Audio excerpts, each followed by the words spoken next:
nonviolent protest, studying the works of Gandhi was the best effective strategy if you're in that situation.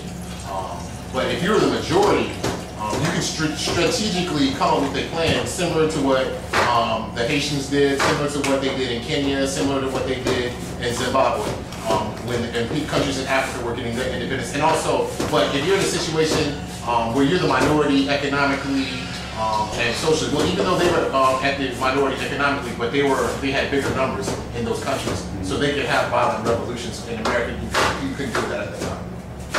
Okay, I'm not really sure if you effectively answered my question. Well, okay, ask the question again. So, okay, I mean, if in every circumstance, if you say nonviolence would not be an effective strategy, then what would be? In terms of nonviolence, is not an effective strategy in terms of now? In any circumstance. Well, I'm saying nonviolence was an effective strategy back then, but now nonviolence is not an effective strategy now. Right, but I mean, or any type of violence is really, like, violence or nonviolence. There's no point in even marching, having protests right now, in my personal opinion. Right. So what's the effective strategy? What is effective now? The effective, well, right now, first of all, we need to look in ourselves mentally as a people. You know, we need to stop having an inferiority complex, okay, based on what the society tells us what we are, okay. Meaning that subconsciously, I feel like we are inferior to the oppressors, whoever the oppressors are. You know, we need to it's a mental thing now, in my personal opinion. Right. So we need to, so the effective strategy is to work on the mind. That's the most effective strategy to answer your question. Let me Educating yourself, or? Educating, yes, educate yourself, and the more you educate yourself, essentially the more empowering you're going to become, from my personal opinion. The more, if you look at alternative sources of information, like I said, you become more open-minded and you become more empowered about yourself as a person. Because when people tell you something's wrong with you, you know, you're not going to sit up and think about it. If you have a solid foundation, a solid education, you know, you're not going to let stuff like that get in your head. All right, let me get my question in.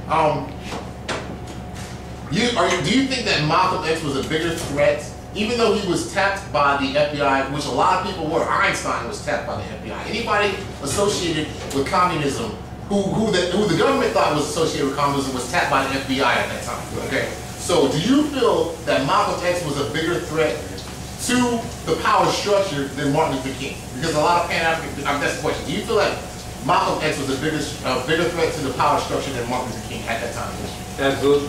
Okay, and why? And here's why. Because he was operating outside of the system. See, where Martin was operating in the system and trying to do things, quote unquote, right within the system, Malcolm was outside, so he didn't have the same parameters, the same handcuffs on him that Martin did. So he was able to go outside and be creative, and be innovative, and come up with different solutions, and even travel internationally because he wasn't being funded by some of the heads of these organizations, which were white run.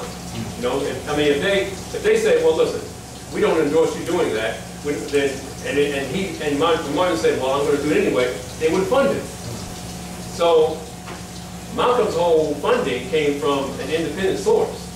It wasn't from somebody who was, you know, within the system, who had something to gain, you know, by him operating under certain parameters. He had no funding from the power structure. You're saying Malcolm X had no funding from the power structure? Right. As far as I know, no. Okay. All right. I've heard some people dispute that. All right. Okay. I think we're done with the questions. So. I got one more question. Yeah, one more question. My third question and last is, what measures would you take in teaching whites nonviolence, since they have been the most violent opponents of black civil and human rights? Well, I don't know if I take a measure to teach them nonviolence. I focus on, you mean whites, you mean as far as like the power, you talking about the people that are oppressing us? Not necessarily whites. I mean, what in terms of violence against black people, what are you saying? Go ahead. No, okay, well, what's what I'm saying?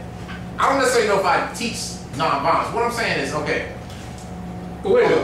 I'm trying to answer this question the best I can. Okay. But wouldn't it make sense? I mean, if someone is attacking you, wouldn't you teach them not to attack you? Well, but see, that's what I'm saying. That's where it's all confused. Okay. Or at least have someone from their community teach them to be more peaceful or nonviolent. No, okay. This is what I'm saying. Let me answer the question this way. Okay. Like I said, Martin Luther King was saying, these laws are unjust. So I'm going to get a group of people to come together and resist these laws. You're resisting the laws, okay? So if you resist the laws, somebody's going to, you know, put something on you if you're resisting the laws. Right. Like if you resist the law, the police is going to come and attack you. Right. No matter And how. they're attacking you because you're resisting the law. Right. No matter how immoral the law is. No matter how, exactly, no matter how immoral the law is, they're going to come resist you. Even, Right. Yeah, you're right. The laws were immoral. So from that point, I'm going to try to overthrow the system, but I'm doing it non-violently. Okay. All right. I'm getting a group of people, and we're going to try to overthrow the system and put it on TV. Make sure the world sees how unjust these people are doing to me. Now, if I'm just a random person walking down the street, you know, and somebody attacks me, of course I'm going to defend myself. And that's what Malcolm X was preaching. Of course. That's in the Second Amendment. That's what you're supposed to do. You're supposed to defend yourself. I agree. Okay. But if I want to get a group of people together and oppose unjust laws, I'm going to do it non-violently at that time in history. Not necessarily now, but I was going to do that at that time in history. And how does that apply to whites? I think is what he was asking. Okay. Oh. How does that apply to whites? Would you teach whites the same thing? No, I said no. I wouldn't teach them. Not at all. No. It's not. You would advocate it. You would say whites beat up on black people. No, I didn't say I would advocate it. Oh. No. Well, I mean, in a sense that you are advocating because. Yeah. I mean. No, because I have a strategy that says, okay, Let me put it this way. when these people see what we're going through, okay, that's gonna make them look bad. Okay, that's gonna make them look bad. Sure. In the long run. I mean, in the long run. Sure. Maybe in the short run. Okay. And you hope that. And that's gonna influence them to break the laws at that time in history. That was his strategy. That was Martin Luther King's strategy. Sure. I mean. All right. He wasn't advocating that, but it was a plan. It was a strategy. So his strategy was to elicit pity from the world upon Negroes. Well, to show the world that, you know, America is very unjust, okay? Because America is dependent on a lot of people in this world. That was shown. America, the economy system in America was dependent on a lot of people in this world, okay? Right. So when you can show that America is being unjust to its people, you know, the people gonna look at America and be like, whoa, you know, you're supposed to portray yourself as this wholesome nation or whatnot, but look what you're doing to your own people, you know? So then America can look at itself, okay, we need to do this to make ourselves look better for the rest of the world. That was Martin Luther King's strategy, Right. in my personal opinion. No, I mean, my stance still. Not that I advocated or anything. I never said I advocated. Right. But I'm gonna come up with a strategy, and I thought that was the most effective strategy at that time to overthrow the system.